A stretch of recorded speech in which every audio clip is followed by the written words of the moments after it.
शिरपूर पंचायत समितीतर्फे सन 2014 ते 15 पासून मानव विकास मिशन अंतर्गत शालेय विद्यार्थिनींसाठी मोफत बस सेवा सुरू करण्यात आली होती।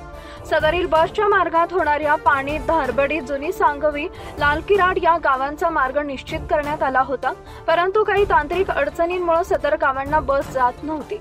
सदरील बाब ही पंचायत समिती शिरपूरचे गट विकास अधिकारी, गट शिक्षण अधिकारी श्री सुरवाडकर साहेब, शिक्षण विस्तार अधिकारी डॉक्टर नीता सोनवणे यांच्या लक्षात आल्यानंतर त्यांनी सदरील गावांच्या मार्गावर बस सुरू करण्यासंदर्भात शिरपूर बस स्थानकच्या प्रमुख वर्षा पावरा, आगार वाहतूक प्रमुख पाटील साहेब यांची भेट घेत बस सुरू करण्यासंदर्भात विनंती केलेली होती। तरी त्या कामी सतत पाठपुरावा करून सदर गावासाठी बस सेवा ही सुरू करण्यात आली। त्या कामी माध्यमिक व उच्च माध्यमिक विद्यालय सांगवीचे मुख्याध्यापक डी.एस. भोईर, केंद्र प्रमुख जैन सर तसेच महाविद्यालयाचे परिवहन समिती प्रमुख एस.वाय. शिंदे, आर.आर. पावरा यांचे देखील सहकार्य लाभले। सदर बस पहिल्यांदा गावात आल्यानंतर बसचा शुभारंभ करतेवेळी उपस्थित सर्व गावकरी, पालक, विद्यार्थी यांनी आनंद व्यक्त करत बसचे चालक वाहक यांना पुष्पगुच्छ देऊन स्वागत केले।